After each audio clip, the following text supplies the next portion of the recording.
Disney, Star Wars, and me. Reflections of my subjective experience. So this is me basically bragging about how I called this from the very beginning. It's very rare for me to be so angry about something and have so many people also be angry about it, be equally angry about it.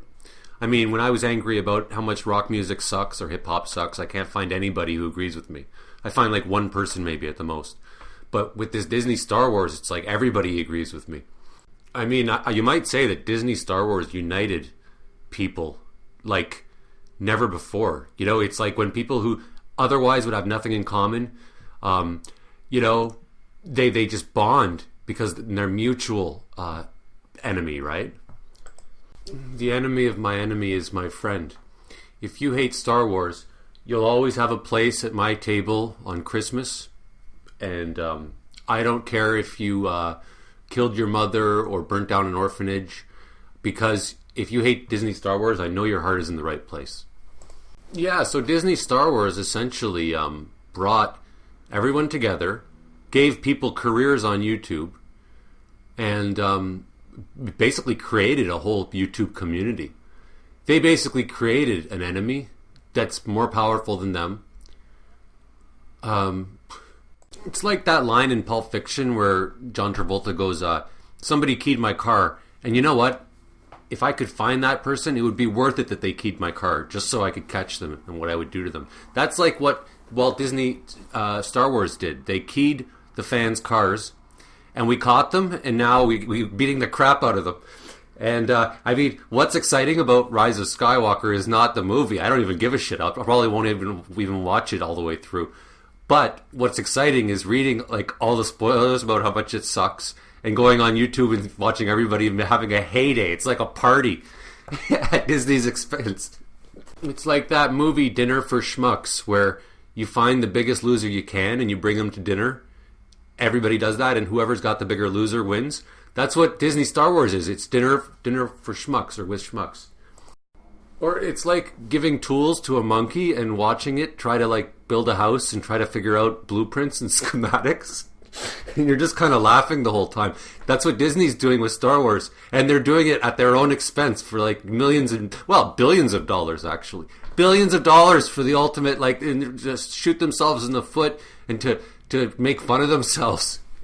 Not only are they, I mean, it would be bad enough if they were throwing the money in the garbage, but they're actually spending it on destroying their reputation. Yeah, Star Wars is to Disney like a dunce cap is to the dunce in the class or whatever. Star Wars is the dunce cap on Mickey Mouse. Or it's like buying your worst enemy, your biggest threat, buying them a shotgun for them to shoot you with. That's what Star Wars is for Disney. Star Wars is a shotgun that Disney bought for us to blow their head off. This December is going to be the most fun ever because of Rise of Skywalker. I can't wait. It's like, they're just going to make such fools of themselves, and it's going to be hilarious. Hilarious. Not evil, not even evil fun. Just fun, funny. What I wanted to talk about was my personal history with Disney Star Wars. So, in the beginning, Disney bought Star Wars. And I'm like, huh. And at first I'm like, that's a pretty good idea. You know, they'll keep it going and they'll put money into it. And they generally have a great track record. When they hired J.J. Abrams, I thought he was the perfect choice because I hated the Star Trek remake that he made because I thought it was more like a Star Wars movie. So I was initially I thought it was perfect. So far, so good. And then they get, Luke, Han, and Leia to come back. And again, wow, that's great. This could work. But here's where things took a turn for the worst. Here's where the car came to a complete screeched to a halt. It was when they announced that the story would not be, Episode 7 would not be, this new trilogy would not be about Han, Luke, and Leia. They were going to be very minor characters, and this was about the new characters. That was when I knew, for sure, that it was going to suck. There was no fan alive that wanted to see the new characters more than they wanted to see Luke, Han, and Leia. You don't bring them in and put them in the background. That was a terrible idea, which showed a lot of ignorance. And it also, I guess, showed that they were not interested. Their priority was not in telling the rest of the story correctly. Because there's no way you can have Luke and Han and Leia be just like minor characters when they were the stars. Like as so many people have said, they should have had Han, Luke, and Leia be major characters who slowly fade while the smaller characters, they start out as minor characters and become the major characters. The baton gets passed. You don't just bring in Luke, Han, and Leia and have them go, hi, there I am, here I am, okay, I'm dying now, and then expect that to be sufficient to pass the baton on to the new characters. It just shows a lot. It was just the wrong idea. They're going to be minor characters. No, that doesn't work. So when they announced that was enough for me to know that the thing was going to, I had no interest in the thing. I was like, okay, they're probably going to kill one of them in each episode. Han will die in episode 7, Leia will die in episode 7, Han will die in episode 8, Luke will die in episode 9, right? And I'm like, okay, so if they're minor characters, I will go to see these movies just to watch Luke, Han, and Leia, and then once they're dead, I'll be done with it. And the other characters, the sub-characters, the new characters can go fuck themselves. I wish I had been YouTubing back then because I could actually reference it and say, hey, see, I said it right from the beginning. Now, I'm often wrong about lots of things, but this is an occasion, Disney Star Wars, where I was completely right about everything from day one. And then I went and saw episode 7, and I'm like, yeah, this does feel like Star Wars. A little too much. In fact, it feels like A New Hope. It feels exactly like that. I thought Rey and Poe were okay, easy on the eyes. And I don't mean that just like physically. I mean, they were pleasant to watch. I thought Finn was made out to be a total loser, a coward. Very wrong to make him a janitor and all that. I know it was supposed to be maybe ironic or something, but it didn't work. I thought Snoke was a ridiculous copy of the Emperor. I thought he was ridiculous, like a joke. Emperor, Supreme Leader joke. I couldn't believe how this was just like complete. They copied Palpatine into Snoke. They copied the Death Star. They copied everything. They copied R2-D2 into around R2-D2. I didn't mind how Han Solo died. I never was a fan of Han Solo, though, so it didn't really matter too much to me. But it was nice to see him. And Kylo Ren, I thought he was terrible. He was a whiny little brat, a little bitch who worships Darth Vader. Okay, come on. A Sith Lord? If you want to make him evil, he should think that he's 10 times better than Darth Vader. Not saying, I hope one day I can be as good as your little finger, grandfather. You're 10 times the man I'll ever be. And I'm going to worship your helmet. Who worships their grandfather like that? Like, get over it. Stop living in the past. That's like me, like, bragging about my father's accomplishments while I've done nothing. Rey is able to get all these powers and beat the big baddie in the first episode. Made me realize, they can't go anywhere with this now. She's already beaten him. She shouldn't have beaten him. And people are like, oh, but he was shot. Well, then don't have him get shot. I don't care. However you do it, writers, don't have him lose to the hero in the first installment. It's just not how writing works. Anyways, so after I saw the movie, I'm like, oh, wow, I love that end scene with Luke Skywalker because he is my childhood hero. And I'm like, I can't wait. I can't wait for episode 8, and then they'll kill him, and then I'll be done with the thing. And then I can just say goodbye to Disney. It'll be, I just want to say goodbye to Luke Skywalker. In fact, if I was to edit that movie, I would edit it, delete everything except for the last scene with Luke Skywalker. That's the only thing worth watching for me. But then I found out that everybody loved this movie. And I'm like, am I insane? Am I wrong? Am I crazy? It was like when everybody liked Inglourious Bastards, and I'm like, is everybody crazy? Or when everybody liked the Spice Girls, and I'm like, is everybody crazy? I'm like, how can people like this movie? It's just stolen, and it's like a fucking bastardized version of A New Hope. It's not even like a remake. It's like a remake where they do everything worse, like a lot worse. So imagine my feeling of triumph and vindication when a couple years later everybody started realizing that the movie sucked. Yeah. Good. It did suck. Now, I'm going to repeat that I knew that I was going to have no interest in this franchise as soon as they said Han, Leia, and Luke would be minor characters in this trilogy. I was like, okay, I'll be done. I have no interest. They can make their movies, and I don't really care if everybody loves them because I'm done. Then The Last Jedi comes out, and I'm like, okay, cool. And I enjoyed seeing Luke Skywalker for the last time, and I wasn't even particularly bothered by them, fucking him up the ass, because I just want to see Luke Skywalker one more time, and I was expecting nothing, so I could only be pleasantly surprised. Then and I couldn't believe that the critics were lying about how great it was, and then the fans exploded in anger, and I was so happy. Like, wow, finally people are agreeing with me, and yeah, it is horrible what they've done. Okay, so I'm going to say again, they were doomed as far as I'm concerned when they said that Luke and Leia are going to be minor characters. Okay, it was over. Then they make it worse with The Last Jedi. You make it worse? Like, you were already fucked. You shot yourself in the foot. Now you shot yourself in the balls. Okay, then you essentially buy fake reviews from the top critics. So you've lost... Now you look like liars. You look like you're lying to the fans.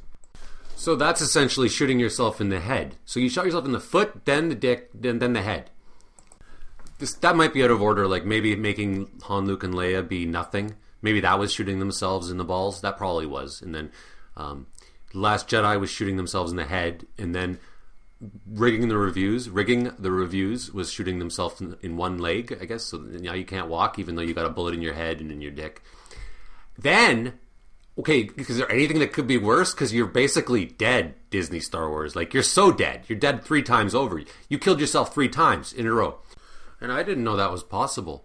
I read a great quote once. The difference between genius and stupidity is that genius has limits, right? Because just when you think someone can get stupider, they do something like 10 times dumber. It's a fact. It's like they shot themselves in the head, and then they crawled into a coffin, and then... At the last minute, they crawl back out of the coffin, and they shoot themselves in the head again, and then they crawl back in the coffin. And then they set the coffin on fire. I mean, how much do you hate yourself? I didn't know you could inflict this much damage on yourself, Disney. I mean, you've reduced yourself to ashes, right? There's no body anymore. But they had one last trick up their sleeves. Insult the fans. That was the next step. That was maybe that's the final nail in the coffin. And I gotta think that this reaction of attacking the fans, I mean, it's like when you corner a dog and he's forced to attack. They were defensive. They never expected this thing to fail so colossally. And they were just freaking out. They lost their shit. I mean, that's when people freak out, is when they lash out, is when they feel threatened. They feel extremely threatened. It's like if somebody makes fun of you, embarrasses you in front of everybody, and you don't know what to do, so you punch them. You lash out physically. And then you make things even worse, because now you've got a fist fight on your hands. So for me, I would say that in terms of my bitter happiness at seeing this whole fucking thing fail, I would say that the main course, the potatoes, the main meal... was them announcing that Luke, Han, and Leia were minor characters and watching how much that fucking backfires. But then the rest is all gravy, the other things that they've done. And the best part is that they're not done attacking themselves, dressing up like idiots. Because now they're announcing that Brie Larson might be heading the new Star Wars, the future of Star Wars. We've got the most hated woman in the world, possibly. That's just hilarious, and every YouTuber who's been making Disney Star Wars hate videos is rejoicing at how hilarious this is. It's become it's the best kind of humor, and it's especially wonderful to know that at the age of 42, I could die and I wouldn't be missing anything. I wouldn't be missing out on great Star Wars movies or great Marvel movies. They finished that off. They finished Star Wars off. Because when I saw The Phantom Menace, when I get really excited about a movie like that, I'm like, I'm happy to die after this. I actually think that because it's like, this is all that matters. Screw everything else. I mean, when the prequels came out, if I found out I was dying, I'd be like, okay, I just want to stay alive long enough to watch Revenge of the Sith. I would actually be thinking that, partly. I mean, I've got other things in my life to look forward to, but I mean, Star Wars is pretty hardcore. I mean, if I was dying, I'd just be like, oh, I'd like to know what happens to the human race. You know? And I'd like it if the world ended around the time that I died, because I'd be like, okay, I experienced everything. I saw it end, and I'm not missing out on anything. It's more about, like, not knowing. And, you know, I'll never wonder what's going to happen to Star Wars ever again. And on my deathbed, I'll be like, oh, it's okay. I got to see all of Star Wars. I got to see all of Marvel. And it's all going to shit anyways, so, you know, who cares? I mean, if these movies had been good, I would have been buying merchandise and watching the movies a million times and, you know, spending money. And it's like, thanks, you saved me a lot of money. And now I can do things that are, I mean, it's junk food anyways, so I can do things that are healthier. So thank you, you know? You know what I'm actually going to do? And not just for my own, not for anybody else necessarily, but just for me, just for my own Star Wars canon. I'll edit The Force Awakens down to like the 2 best Han Solo scenes, which is probably like 1 minute. And then the Luke Skywalker scene at the end, which is like 1 minute. So episode 7 will be 1 minute long. Episode 8, take the 1 or 2 minutes of Luke where he's not doing something ridiculous. Keep that, but nothing with Kylo Ren in it. And just him, just the Luke scenes. Anytime it cuts to Rey, I'm going to delete that. Just have Luke, and that'll be episode 8. It'll be 2 minutes. And then episode 9, I'm going to delete everything except for Emperor Palpatine, and that'll be 2 minutes, and that'll be episode 9. And that'll be my story, my Star Wars story, personally, for me. And maybe I'll put it on YouTube. I'll call it, episode 7 fan cut, or the good cut. The the director's cut? This is the fan's cut. And this is hardly worth mentioning, but Rogue One, it was alright, kind of sucked. I would never watch it again. I think I watched it once. Solo, I tried to watch it and I couldn't. I turned it off. Actually, I would edit that down. No, I wouldn't even keep the Darth Maul part. No, because that was ridiculous. There's nothing in that. And there's nothing in Rogue One. Even the Darth Vader scene is kind of stupid. Because he doesn't really serve a purpose. Yeah. So just discard those movies. The Mandalorian, yeah, right, that's a joke. I think that's about it. That's my entire experience with Disney Star Wars. Thank you. If you like gays, click like. If you like blacks, comment. If you like women, click notification bell. If you like gay women, subscribe. And if you like gay black women, Patreon, human warnings. Give me